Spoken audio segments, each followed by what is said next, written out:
Hi everyone, and thanks so much for joining us for this incredible webinar. Today we're going to be talking about innovation in technology for the arts and culture sector. Just a quick introduction before we get kicked off. Today I'm going to introduce our esteemed panelists, Sara Fitzmaurice and Daniel Birnbaum. And just a quick introduction on PoE, myself and co-moderator Megan Mayer. So PoE is a strategic advisory firm. We have 40 sector experts from around the world with a particular focus on the arts and culture sector. So Megan and I are very passionate about today's webinar because we've both worked in the arts and culture sector in various ways over the years. Megan has worked closely with the Brooklyn Museum and Cooper Hewitt Museum and luxury brands such as Givenchy, Lacoste and Hugo Boss, and her expertise are in curating art events and innovating collaborations and partnerships. And I was the client representative for the Whitney Museum in New York, the Renzo Piano Design Building. And now I am going to introduce our exciting panelists today. Firstly, we have Daniel Birnbaum, the Artistic Director of Acute Art. Daniel's most recently was Director of Modena Museet in Stockholm and previously Director of the 53rd Venice Biennale and joined Acute Art in 2019. I'm going to give a quick summary of Acute Art because it's so imperative to today's discussion and so super exciting. So Acute Art collaborates with the world's leading contemporary artists, providing access to cutting-edge technology that allows artists to translate their creative vision into digital mediums, including VR and AR. Recently, Acute Art and Days Media joined forces to present Unreal City, London's biggest public festival of AR art, featuring 36 sculptures arranged as a walking tour along the River Thames. But responding to the lockdown measures and the popularity of the exhibition, they've now made this walking exhibition available free just by downloading the Acute Art app. Next, we have Sara Fitzmaurice of Fitz & Co. And Sara is the world's leading public relations firm specializing in arts and culture. For nearly 25 years, Fitz & Co. has been at the forefront of arts and culture, but also an integration of architecture, design, luxury brands, real estate, and technology, developing and implementing strategies for her premier clients, such as Guggenheim, Christie's, BMW, Art Basel, and most recently, and really interestingly, the online viewing rooms for Art Basel in Miami Beach. So with that said, if our audience has any questions during the webinar, please put it in the Q&A box and we will get to them at the end of our webinar. And I will hand over to our moderator, Megan Mayer, who is PoE's lead marketing manager. Thank you, Lauren. And it's such a pleasure to have you, Daniel and Sara, today to talk with us. So it's very interesting. We've just gone through 2020, the global pandemic, which has greatly impacted many industries and radically changed the landscape of arts and culture as we know it.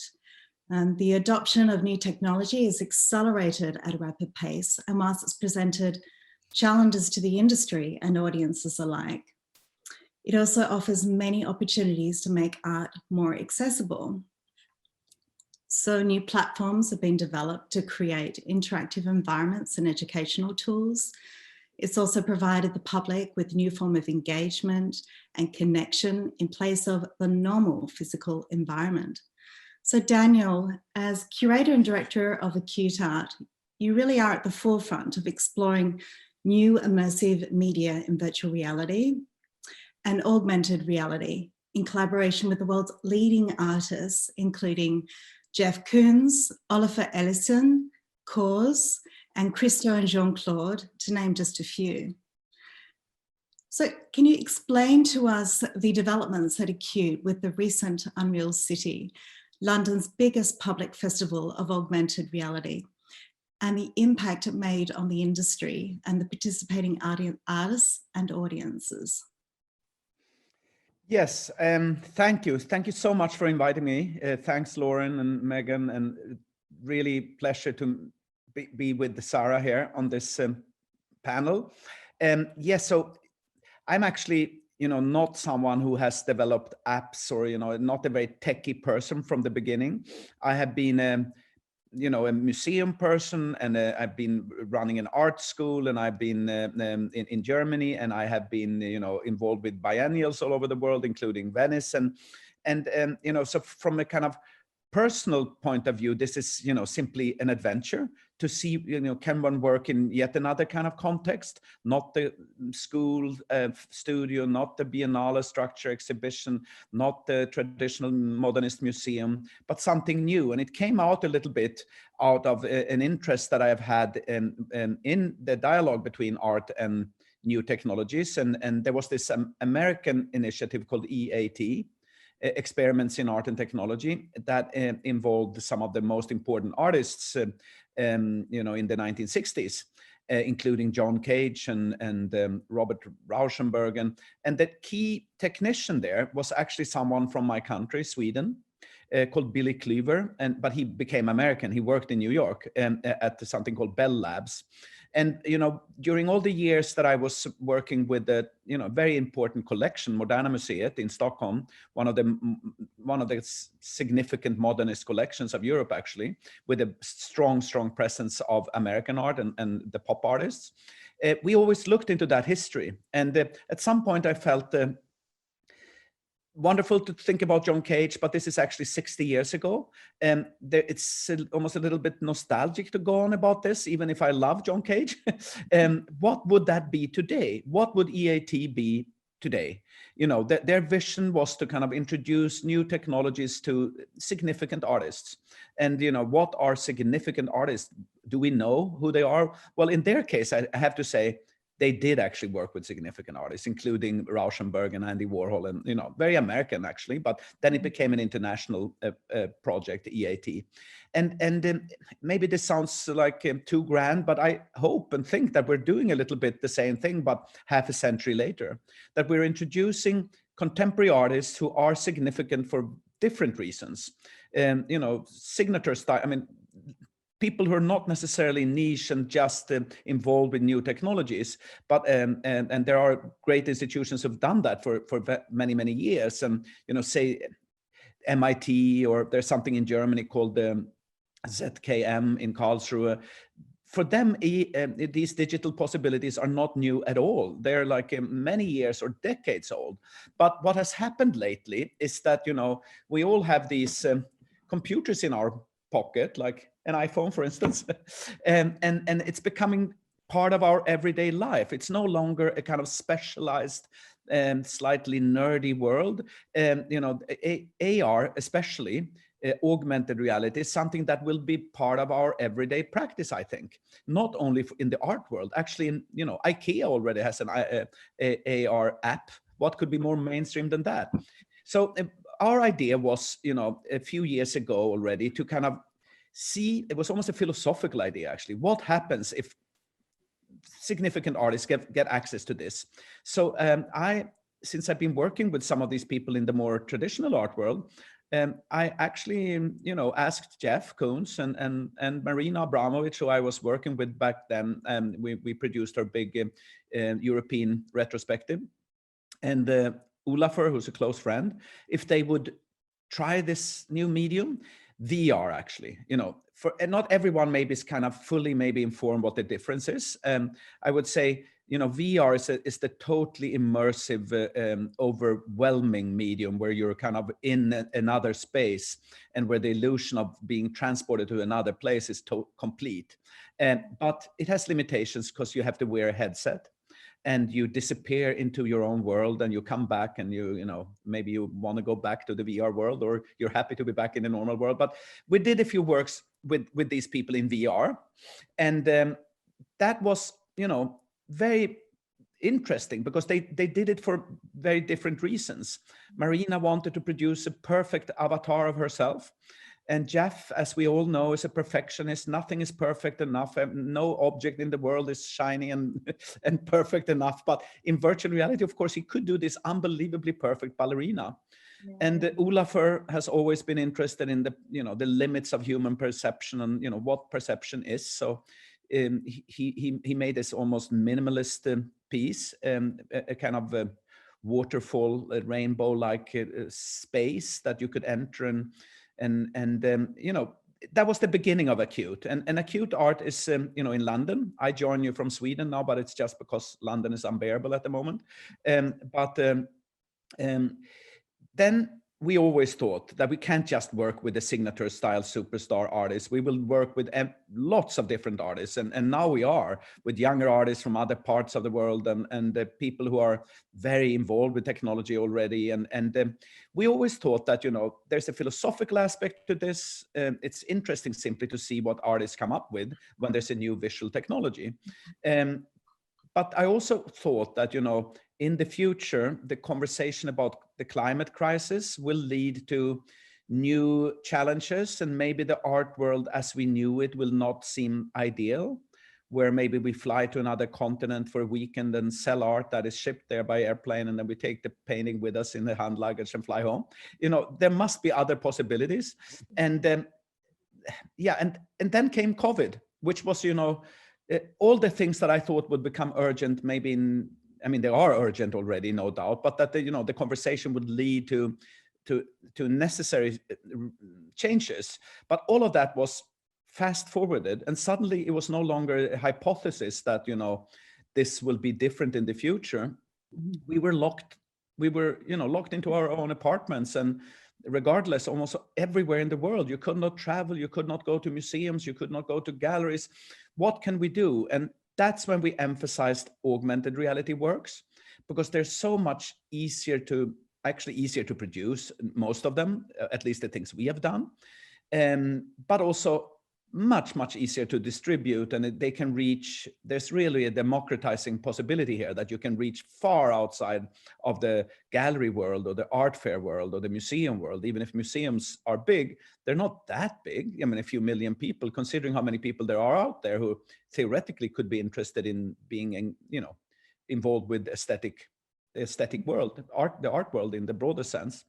And we had tried small things, because for our technicians, it's not a huge difference to produce a virtual object that will be in a VR headset or something that will be shown on a phone. It's more up to us, art people, curators, artists, where do you want to have the piece? So we did a number of small, projects for a number of artists, actually. We introduced an AR piece by a Korean artist called Koo Jong-ah at Frieze in London. And I think it was the first AR object to be in a mainstream art fair. So The Guardian and everyone actually wrote about it, just because of the novelty. But the day after all museums closed in New York, I was actually in New York, where I got COVID. But not only that, I also launched a very spectacular project with Brian Donnelly, Cause. And Cause, we can talk about this. I shouldn't speak. My introduction will very soon be done. But Cause comes from a little bit of a different background than most artists that I have worked with, as a kind of street artist, graffiti, urban interventions. And then he became this huge person in the commercial world, and now even in the very normal art world, with a big museum show opening in Brooklyn soon. But in a way, he returned to his beginnings with the AR, because AR is the perfect tool for interventions. Almost like graffiti, where you can create interesting juxtapositions. And graffiti lives from that tension, I guess, that you can place it, in places where you weren't expecting it. And we placed his figure, his famous figure called the Companion, in 12 different places all over the world. And it was seen by a lot of people, but Corona, of course, limited it still, because you weren't even supposed to go out. So then we did this interactive version of it, which is, meaning that if you download this app, you can place your own little course in your house and take photos of it and put it next to your dog or your cat or your grandmother and or your physical artworks and create these small shows actually. And the moment that Victoria Beckham and Pharrell Williams and a few others shared this, I guess it reached more people than anything I've ever done. I mean, any artwork, it reached much more people than the Venice Biennale I curated 11 years ago. So it shows that, you know, even if this is just a glimpse of future possibilities, it's actually already there. In a way, to end this intro, we did what we did with CAUSE in a little bit of a different way now in London, because all the museums were closed and it seemed a little bit hopeless, the whole thing. And then we thought, we'll just put them all out there, put them along the river. It wasn't the most sophisticated curation, but I played around with the scale and made tiny pieces by Olafur, and massive things by Darren Bader and CAUSE and Chow Fei, and there were actually hundreds of people who came to the opening, or thousands maybe even, because, you know, we did it together with Dazed. It was Dazed is, you know, Dazed is this, I think you all know, this lifestyle magazine where they have very young audiences interested in pop music and fashion and all of that. So I felt it was a different art world. It was still the art world, but a bit of a different art world.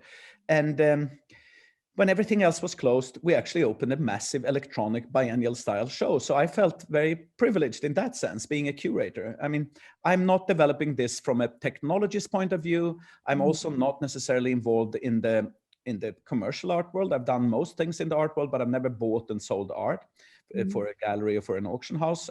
I see it as a curatorial possibility. So the show is, we closed it because you were not even allowed to go out. So it seemed a little bit ridiculous to keep it up. And then as Megan, I think, mentioned, we turned it into an interactive participatory thing. So it's maybe not quite as impressive or kind of overwhelming, but now it's for anyone who downloads the app can place most of these things in their homes. And again, take photos of it and send it to your friends. And so those are the different, the different versions of this.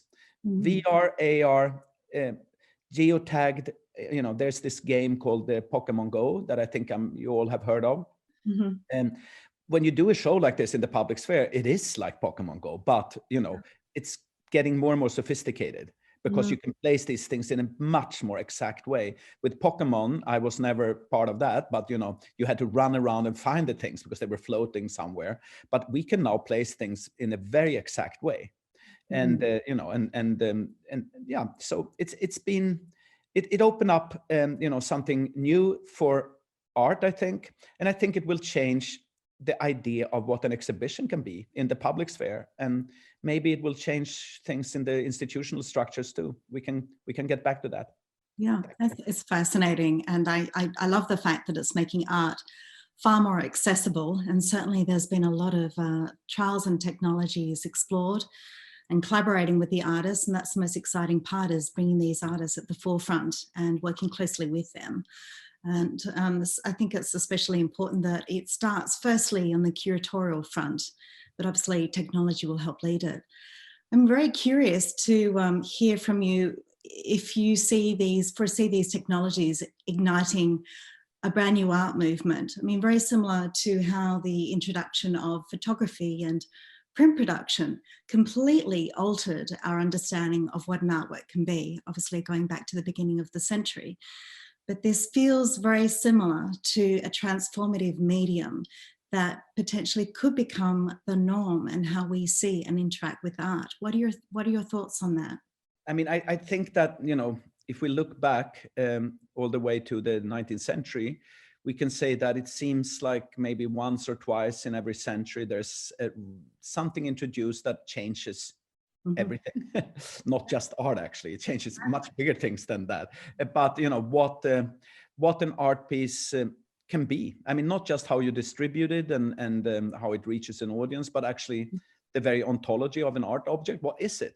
After the introduction of photography, we all thought that it would kill painting, or they all thought, let's say, or that there were questions: what is this? Is it science? Is it esoteric science? What is it? And there is always a kind of a window of I don't know if I can call it freedom, but, experimentation where things are not totally defined yet. And, then came, well, cinema, radio, the video camera, television, the internet, and I guess, AR and VR that are, a cluster of new mediums that are actually very closely linked to each other and represent the first new visual medium of our century. And I think we're in that state of confusion and full of exaggerations and stuff, but, where artists are actually quite eager to get, not everyone, but many involved with this and see what one can do. And an entirely new movement, yes, maybe. I haven't put it like that myself, but I think it does again change what art can be and how it can reach audiences.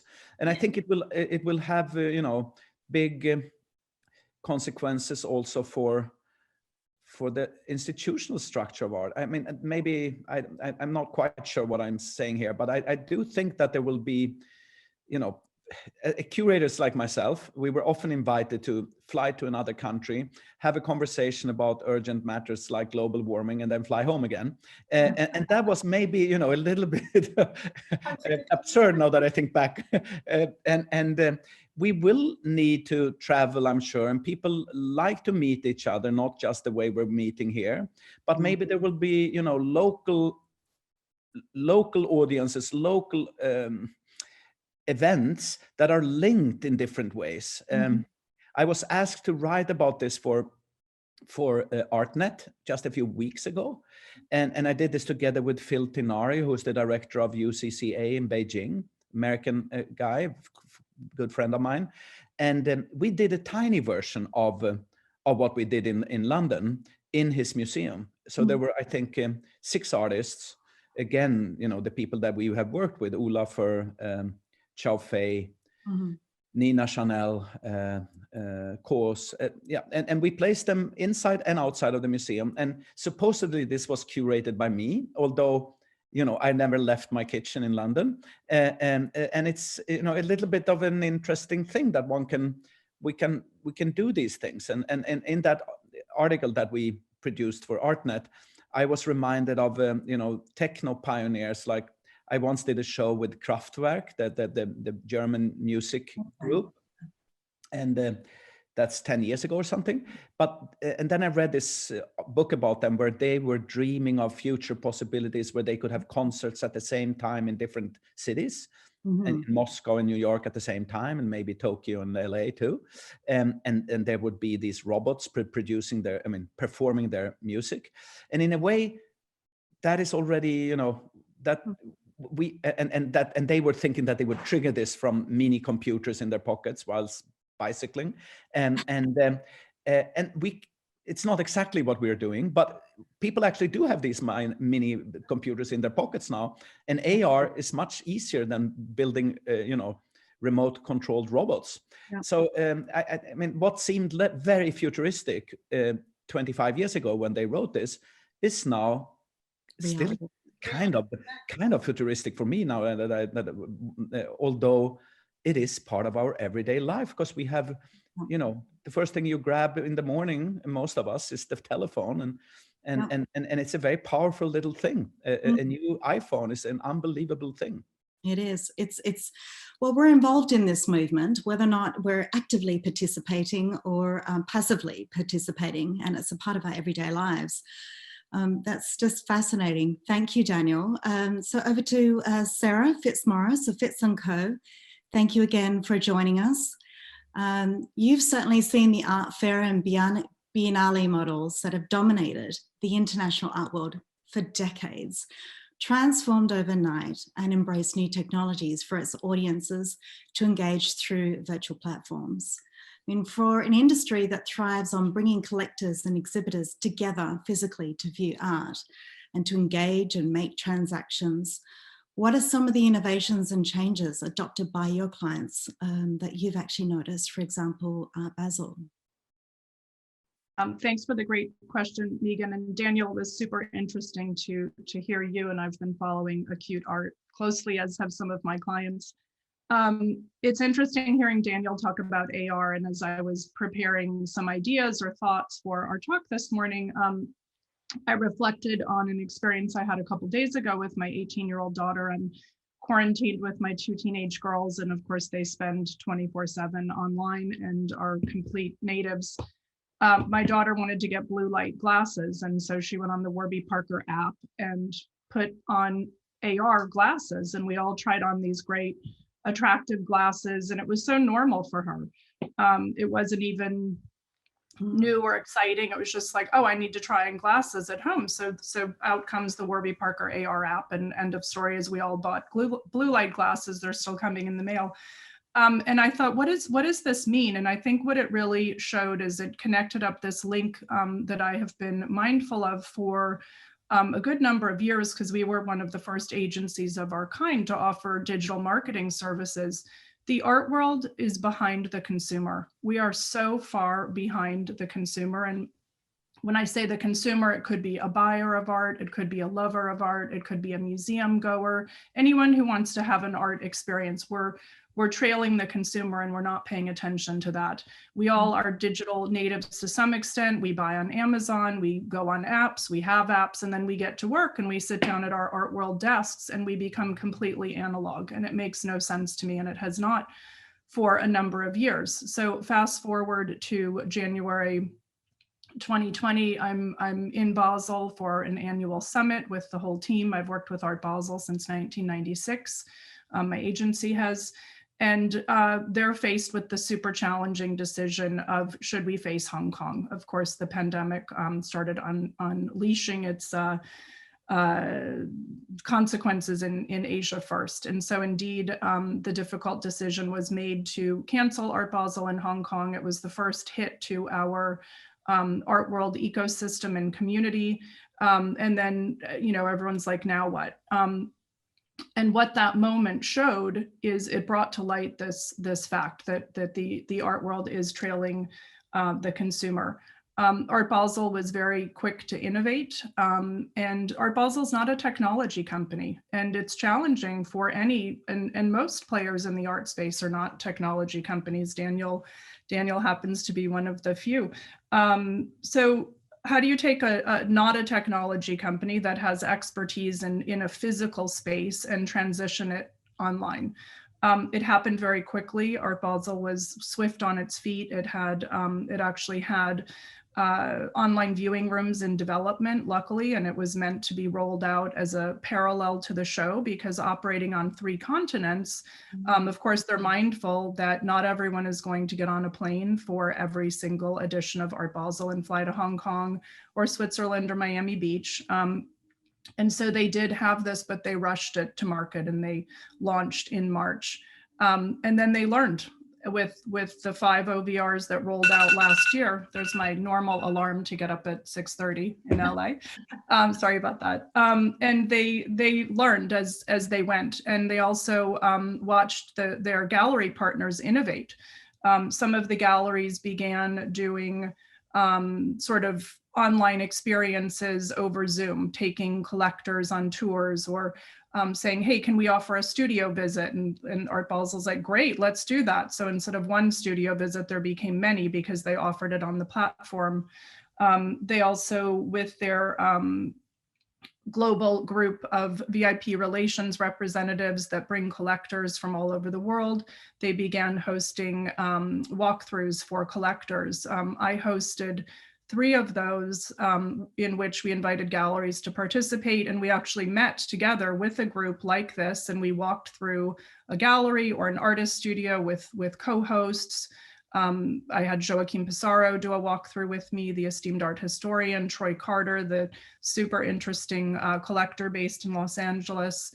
And that was very, very successful for Art Basel, and a way to continue to engage with its collector base. There's no replacement for coming together in person, but this isn't going away.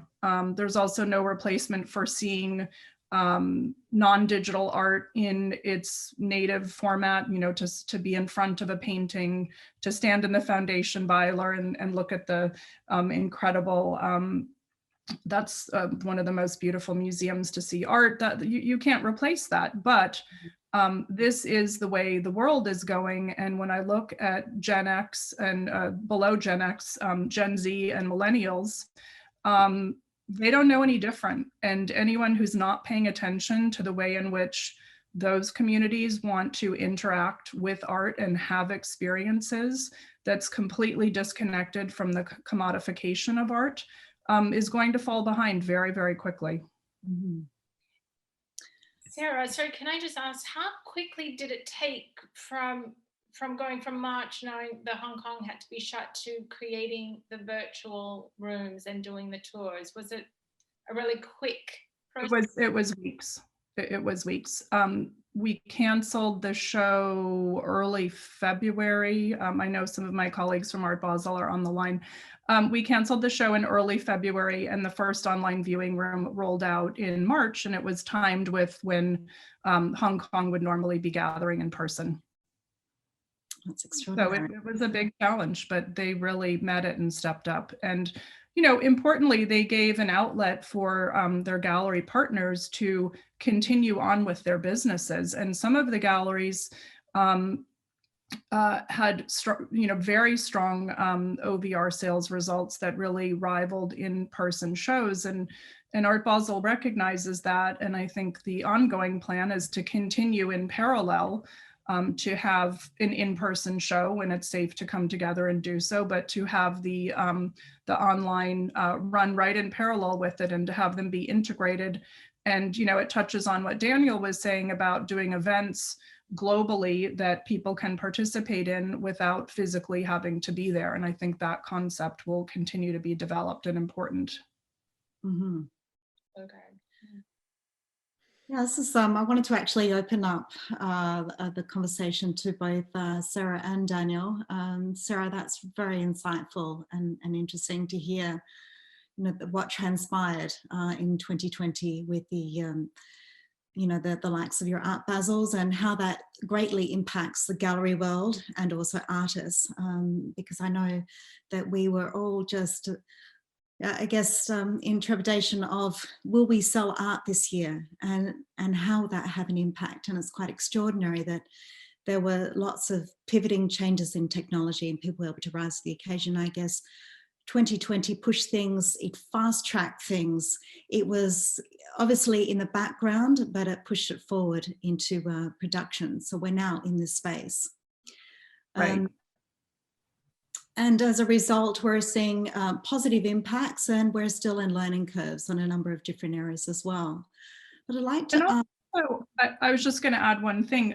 It's also given the opportunity, I think, to be a bit playful, which is exciting. And this intersects very much with what Daniel was saying. We work with BMW and their group culture.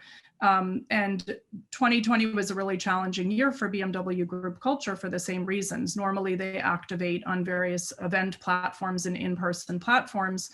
And we're very closely involved with their social media channels. And how do you continue to engage, make your brand relevant, put your messages out there about the value of culture? And one of the ways in which BMW is able to do that this year, they had a robust program of working exclusively online. But one of the ways that was incredibly playful and fun and received tons of engagement was a project with Acute Art.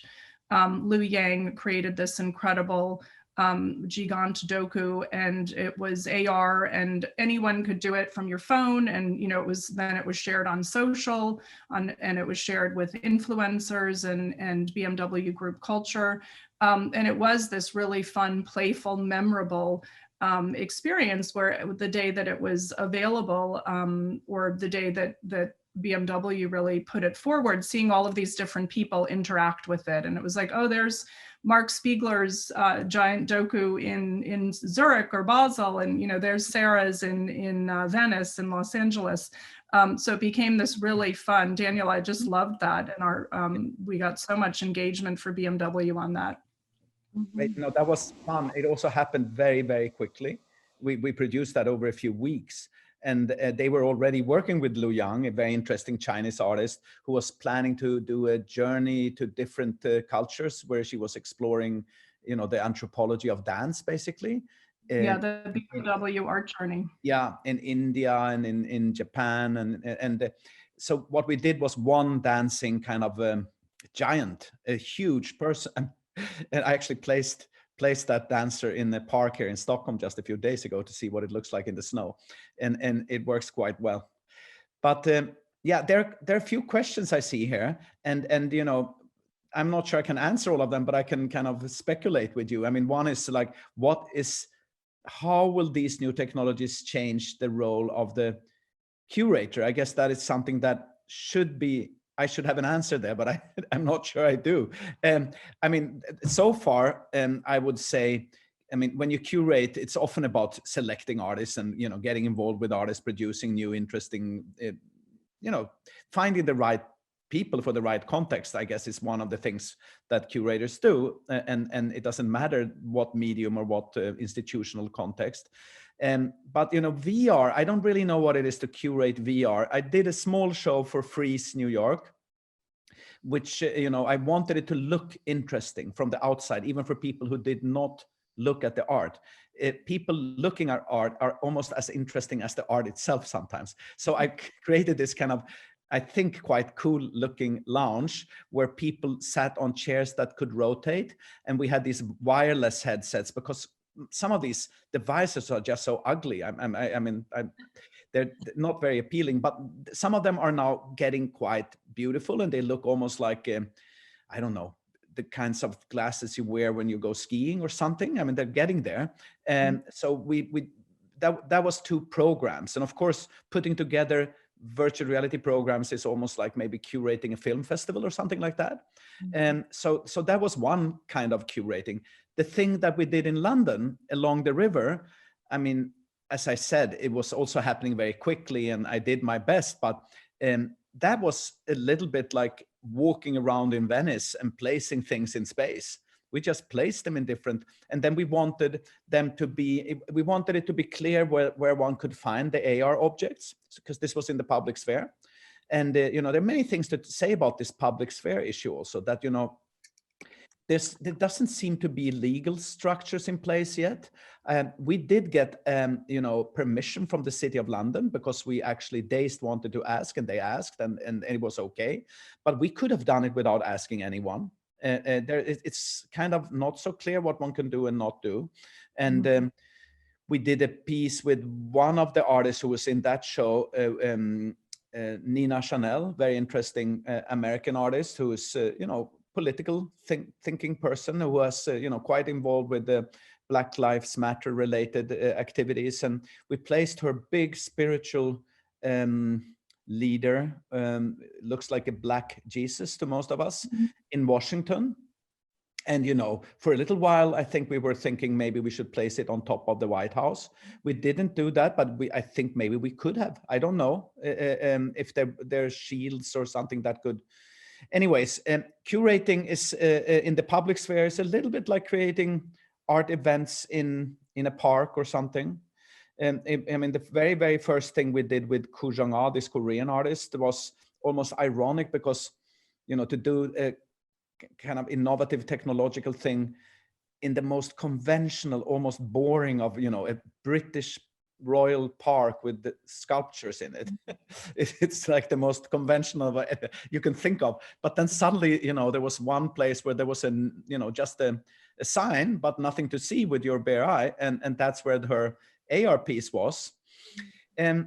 These are examples rather than a theory of curation. But I think there's so many ways to curate in the physical world that I'm sure there will be as many in the virtual. And often, it's about this hybrid possibility of being both physical and virtual. And I think that's actually what Sara is hinting at also, that, you know, of course we want to see physical objects. Of course we want to be with others to see art it would be like a dystopian, horrible idea that everyone would be at home looking at their virtual reality headset. Like we want to go to museums and share the experience and agree and disagree, and all of this. That's the art world. But at the same time, maybe one can create these hybrid possibilities. I don't think the future of the art world is digital. I think it's digital and physical. And I think it's finding smart and innovative ways of connecting people through new technological possibilities does not in any way preclude their we will still want to meet but maybe at least I'm old enough to remember a time when not everyone went to another continent 5 times a year. I thought it was dramatic to go to Cologne once a year in the late 1980s, and that was the international art world, and then it became normal for people, also for people like me, although I don't really sell art, to always go to all the big art fairs and all the old biennials, and there was something every second week basically. And I think that will no longer. There's the other question: will the traditional art fairs end? And so. No, but there was an explosion. There used to be the Venice Biennale, and then there was the Sao Paulo Biennial, and then maybe Istanbul and a few others. But today, or at least 2 years ago, I think there were 250 biennials or something. And that may change, or they will find another way to operate. And I'm curious about that. So I think, yes, there are formations that last for a few decades, and then something new happens. And I think we're in a period where things will start changing. And it's been interesting to see that some very bright academics, like, philosophers like Noam Chomsky and Bruno Latour, they immediately said that, the COVID situation is a crisis, but it's actually a dress rehearsal for a bigger crisis. And that was picked up quickly by Macron and by Angela Merkel. And they mean it, because there will be these big monetary issues here, and if state money goes into the private sphere, it will come with with the expectations that things change also. Yes, so exactly. I think we're in a period of a massive social change also. Sara, I'll let you continue if you wanted to respond. I wanted to actually also address the connection between technology and sustainability and innovation for arts and culture that have come out of 2020. It seems that they're all integrally linked. Yeah, I think that is one of the benefits of this past year of sort of physical quiet. Maybe we haven't necessarily had internal quiet, but we've been more stationary. I think that to me, this intersects with what I was speaking about with younger audiences, especially Gen Z and millennials. We see that they very much care about the values of the brands that they buy, and we see that they can control and move things. I saw somebody had a question about Reddit and what happened there with GameStop. That is about young people coming together and creating massive change, and it affected the stock market. You don't get much more powerful than that. And so people really need to be paying attention to that. And I think we have the responsibility to look within our organizations and see how we can become more sustainable. And if we don't, I think at some point we might be forced to by these movements. 2020, we worked on this really interesting project with the curator Jimena Caminos, and it's called The Reef Line, and it essentially is an underwater sculpture park that will help to create, it'll be in Miami Beach, it will help to create a sort of coral reef, and will help to create a nursery essentially for marine life where coral reefs have died out, and yet it's art. It's art by Ernesto Neto and others, and it will be really fascinating. And so to me, that's a fascinating, just organic thing that's happening, where artists are not necessarily saying like, oh, I'm going to do a project about sustainability. And of course, this is huge for Olafur Eliasson, and as sort of seen through his Little Sun nonprofit. But it'll be really interesting to see what comes out of the push for more accountability around sustainability. And I think we're at the very, very beginning of that. And it's our responsibility, I think, to proactively push our organizations in those directions. Mm-hmm. Yeah, it's, I mean, it's interesting for me that many of the projects we have developed are about the climate issue. I mean, in one way or another. I mean, the little Korean ice cube was actually a kind of cipher for, you know, melting ice. Marina Abramovich VR piece, which is not only about her, it's about her and the planet. And if you save Marina, you save the planet. And you know, it's almost like a game, but it's really about melting glaciers and all of this. And Olafur's works, of course, are about that. They're always about you know, what's out there, and how we live in environments, and how we can, you know, relate to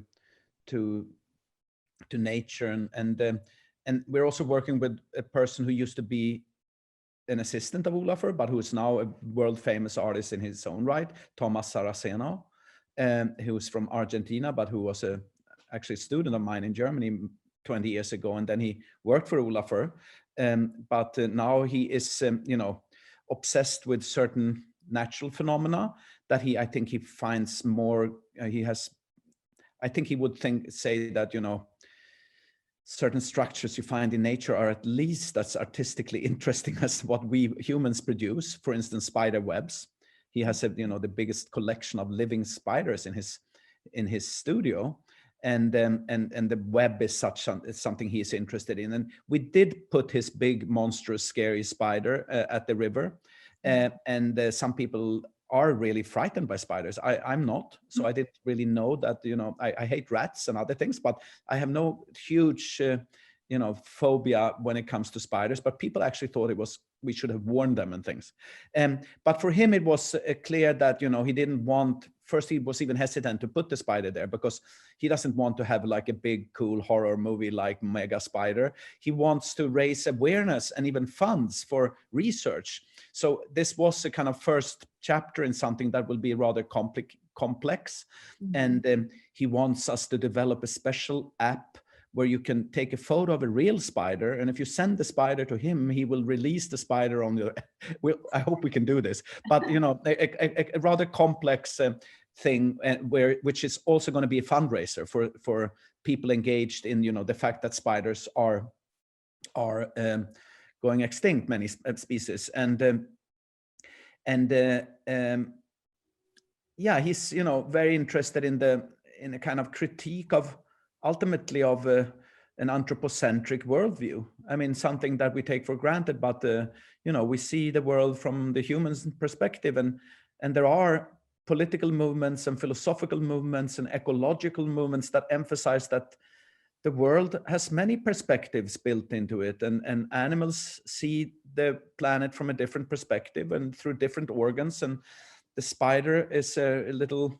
You know, we get a glimpse of a non-anthropocentric worldview through his projects. And, you know, I'm just thinking about this because the question about ecology and sustainability seems to be very much on everyone's mind. And it's, yeah, I mentioned just before we went online that I just read a kind of interesting article in the New Yorker that I recommend, which is a bit gloomy.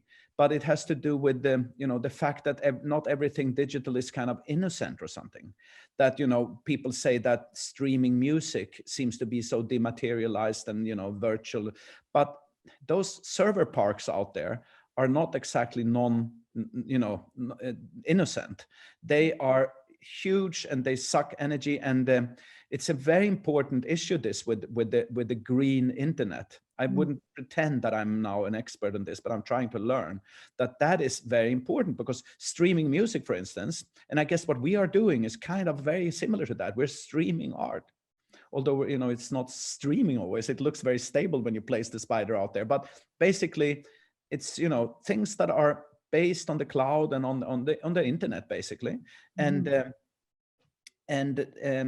compared to shipping massive sculptures to other countries and then taking them back home and flying there by an airplane, of course, this is a, you know, slightly better alternative.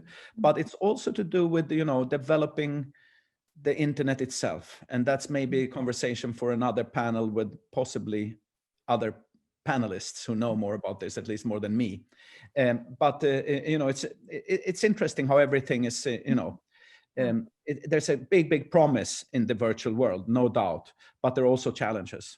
That's really interesting point. It's very thought-provoking, Daniel. Thank you for sharing that. I love that green internet and technology. Definitely a follow-up conversation. And I just a closing question for both Sara and Daniel. What are you most excited about, and where do you see the biggest opportunities moving forwards, especially with the next generation? I know that, Sara, you've tapped into this a little bit in your conversation. Well, I think for all of us, at least for me and many people that I'm speaking with, and it's an obvious answer, I'm excited when we can come together again. I think what happens when we're together, the serendipity, the bumping into someone, the random conversation, these are great moments of inspiration. And we're not really clear when that will be, and also the freedom to move about or not move about. I normally travel a great deal, as everyone does in the art space, and it has been nice not going to LAX every 3 weeks or every 2 weeks, I must say. But on the other hand, you know, Daniel's in Sweden with wonderful snow coming down. It's like, oh, that sounds really, you know, great to go visit Daniel and continue the conversation in person. So for me, it's definitely that. But I'm also mindful that, you know, conversations with people when they say, you know, I can't wait till we get back to normal, or when things go back to how they are. In my opinion, they're not going back to how they are, and there isn't a normal. This is normal now. So we have to be present in this moment, and we have to look for the opportunities and the learnings that are coming out of this moment, both as individuals and collectively in the art space, and to get excited about it and to see what the new possibilities are. There will be many gifts that come out of this period, and it is a great period of transformation. And we can either get on board the fast moving train or not, but we will be left behind if we're not paying attention to what's happening here. And I think ultimately what I mean by that is going back to my original point, which is how behind the art world has been on an innovation level, and how fearful as well. There's in my conversations in years past before the pandemic, with various people that are in the art space and bringing up innovation and digital possibilities and digital marketing, and you know, getting galleries off of WhatsApp, which is such a dangerous platform for sales directors to be using from a gallery perspective. There's a ton of fear, and we need to let go of that fear and really embrace the new. And those who do that will be the leaders. And I think other people will start to lose brand relevance who are not leaning into this. And you know, if you're listening to boomers right now in terms of business strategies, you need to add a little Gen Z into the mix and better be paying big attention, because also from an art market perspective, and I know Art Basel is paying very close attention to this,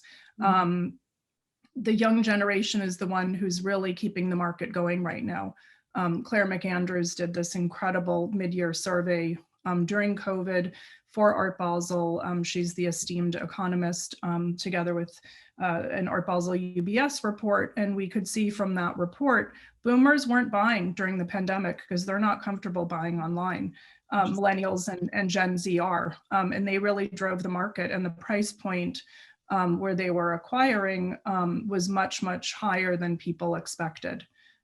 So the market needs to pay attention. Curatorial, I think, hopefully can be leaders, that Daniel and people like him can be leaders in encouraging and driving this change, but the market needs to pay attention as well.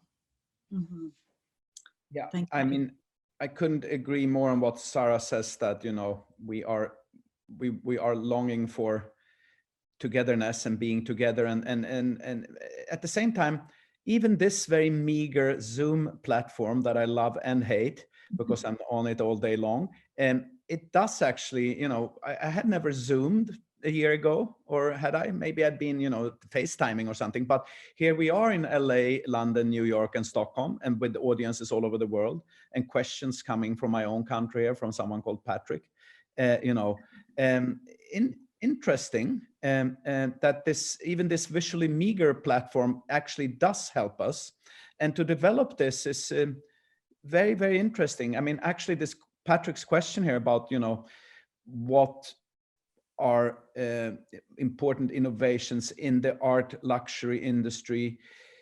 Yeah, maybe the curatorial possibilities are already in place. What it means for the art market is maybe not my forte, but I would love to be a part of this conversation. There are already sales. I mean, Kos, of course, has sold his AR objects, and there are other, you know, and they are limited because not everything virtual has to be available to everyone. One can introduce scarcity and luxury things here, and there's not one major fashion brand that is not a little bit desperate right now and who call us.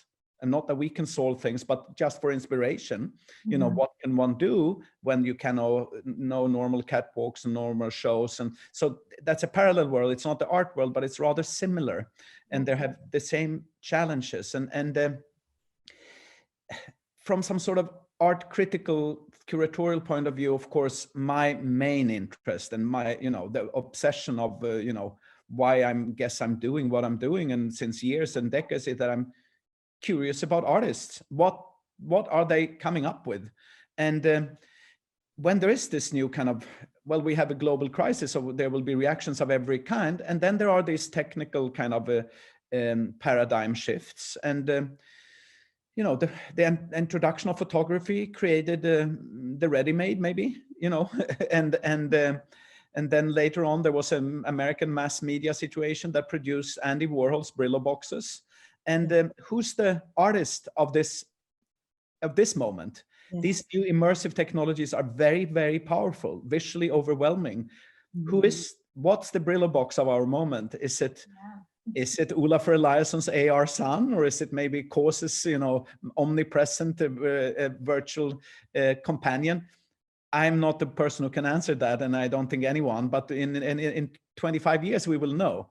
And it's interesting to just speculate about it. So that's maybe what I mean, I also long for normal gatherings and meetings and the fun of it all. But I'm very interested in you know, how artists will use these new possibilities and create things that are of true significance. Thank you very much, Daniel. So Lauren, do we have a quick moment to answer the question by Patrick Stolt? I know that Daniel, you answered it. Perhaps Sara might like to, if you'd like to reveal the question. Sure. I mean, I might just, before we move on to the questions, just ask, and while we're on this topic of next, you know, looking at the future, understanding the database of who has accessed these virtual rooms must be a new world for you, so that you now understand better who is accessing it. Is it a younger generation? It sounds like, Sara, you're pretty confident that it is. And therefore, will we be designing spaces and curatorial exhibitions around who's visiting, or will we still create, will artists push the boundaries in their own way and just see who comes to visit? So which way around do you think it might work? I think probably the latter, but of course there will be both ways, because some people will play to their audience and other people will be true to the artist's vision. And so, I mean, that's just a reflection of human nature. But it is interesting, I think, you know, Daniel's been addressing a lot of the curatorial and artist-driven. From a gallery perspective, I think the galleries that are most successful online are not just taking what's in their gallery right now and putting it online, but rather curating or creating exhibitions that are specifically for online. And maybe that's something they couldn't do in their gallery. They couldn't normally ship this massive work, or they're bringing together disparate kinds of work. And that's been very successful. And I think that we will continue to see that. But it is interesting how this has created market transparency. Art Basel's online viewing rooms put the prices up. You were required to reveal prices. Now, when have you ever seen a price list at an art fair? Yeah. We can now see that, and I think it creates a lot of comfort. Again, younger generations of buyers, they want that level of transparency, and in fact, they demand it. And the world didn't fall apart as a result either, which was really reassuring. That's very interesting. So I'll get to a couple of questions. One here, I do really love the digital innovation among artworks, museums, curators, even artists that interact with this new methods. I'm wondering what the limitations of VR or AR development you think is in the future of the art world. What are the limitations do you think we have right now or in the future? We have huge limitations right now. I mean, the VR world is still, I mean, we're still stuck with rather unattractive technology and things you have to wear on your head, and you know, it's not the most appealing of worlds, but it's moving very quickly. I mean, VR, we did it. It's now already 2 or 3 years ago that we did some of those pretty well-known VR projects, and I love talking to Laurie Anderson always, who is someone I know quite well and who was one of the first artists to develop very impressive, I think, VR projects. And when I complained about the technology, she always said that, you know, it doesn't matter. When you're in there, you don't care. And in her case, I mean, there's something beautiful with her and her voice, and, you know, already when she's reading out of a book, you feel that you're part of an art event, and in there her voice can reconcile, and, you know, it creates great poetry regardless of the you know, clumsiness of the technology. I guess everyone is waiting for the kind of very impressive AR headset that we all think and kind of know that Apple will release. But you know, so these are limitations that are maybe this is not what the question is about, but they are quite, you know, it's cumbersome with the technology not being very kind of attractive always. I mean, AR, it can reach, you know, it can reach everything and everywhere, and everyone with a phone can basically see it, but there are limitations, of course, to what you can see through a telephone or an iPad. And VR has other limitations which have to do with that clumsy technology and the fact that you can't really distribute it. At the moment these things come together in very you know, light tech form, I guess the city can be the place where everything happens, or even outside, it could be in the forest also, and we can, you know, go in and out of physical and virtual worlds, and it can be, you know, not just art, it can be performance art and theater and cinema and all of this. So I think there will be enormous progress there, and still right now I think, you know, it's important to emphasize that we're still in some sort of stone age of all of this, I think. So we will see how that develops. And just for, I mean, that we touched on it earlier, but just for the rest of the audience, one of the questions was really asking, in a nutshell, if the art world could learn from other industries that are also using AR, whether it be pharma or luxury or any other sectors that we could actually look towards to see what they're doing and apply it to the art world. So That's a really interesting topic. I don't know if either of you have Yeah. the experience. I have some experience with that, and I think I think that was Patrick from Sweden's question. Patrick, that's a super important question, and to me it goes back to what I was speaking about regarding fear within the art space around innovation. There's all of these learnings to be taken from other sectors. And how we engage online, again, because we're behind, we can be looking to other sectors. We can be looking to pharma. Certainly our agency has been looking to luxury, and actually early, excuse me, early last year, we launched a program together with a colleague who's expert in innovating in the luxury sector, and we developed a new service offering last March to really serve this need. And there's all kinds of bespoke technologies that actually they're not bespoke, they're not proprietary to the luxury brands like Prada or Gucci. They're off-the-shelf solutions that the art players can be using. And one of them is so simple. Any gallery who's doing business, I mentioned this earlier, where your director is doing all their deals on WhatsApp. Guess what happens when they leave the gallery? They just took your whole sales book with them and all of the contacts, and it doesn't get attached up to your CRM, and you have no record of that. A tech company created very simple app that is sort of like WhatsApp, but it accrues up to the luxury brand CRM. And every gallery in the art world should require its directors to use this. And so we took that from the luxury sector and we're applying it to the art space. And that's just one simple example, but I have to think that I don't know much about pharma, but there's many, many things happening in innovation, all of these cool companies based all over the world. And we collaborate with someone who curates technologies out of those spaces for the luxury sector. And then we actually apply them to the art space. And that's been an exciting development for our agency this year. Amazing. And I think that's probably how we're going to grow, is to look at other industries and expand our knowledge, not from, you know, this one little sector, but to expand and collaborate and partner and grow.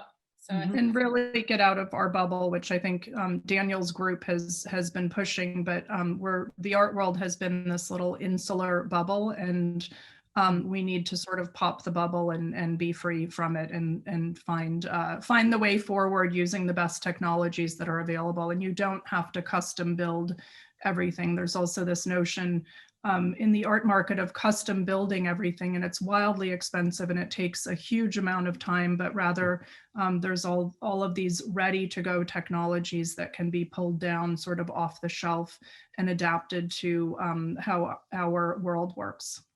amazing. Thank you so much. I think we're running out of time. We're really over time. So I want to thank everyone so much for your time, your contribution. It was a fantastic discussion. So much to look forward to in both your spaces, and you know, looking forward to the next conversation. Great. Lauren and Megan, thank you so much for including me. Daniel, it was a pleasure to sort of be the yin to your yang this morning. Thank you so much. And I didn't answer because we didn't have time. So the question from Stephen, the answer is yes. And we can have another conversation. I think that will happen. And I think it is happening already. And whether this is good or not, but you know, there are many art worlds now. And I got a glimpse of, you know, other possibilities that we are, you know, still pretty old school. We are working with well-known artists and put them at the center. We did a tiny project for Cause that he launched with Travis Scott in a major video game. That's a different world. And you know, there are things out there that I don't understand, but they're pretty, you know, pretty powerful, I think, when it comes to reaching huge audience and new kind of populist possibilities. And I would say a little piece of advice too is spend some time with some teenagers. Really be paying attention to what Gen Z is using. And I agree with Daniel that the answer to Stephen's question about you can read the question, but I agree. And this is 100% the direction Gen Z is moving in. They're going to be a powerful force if not already.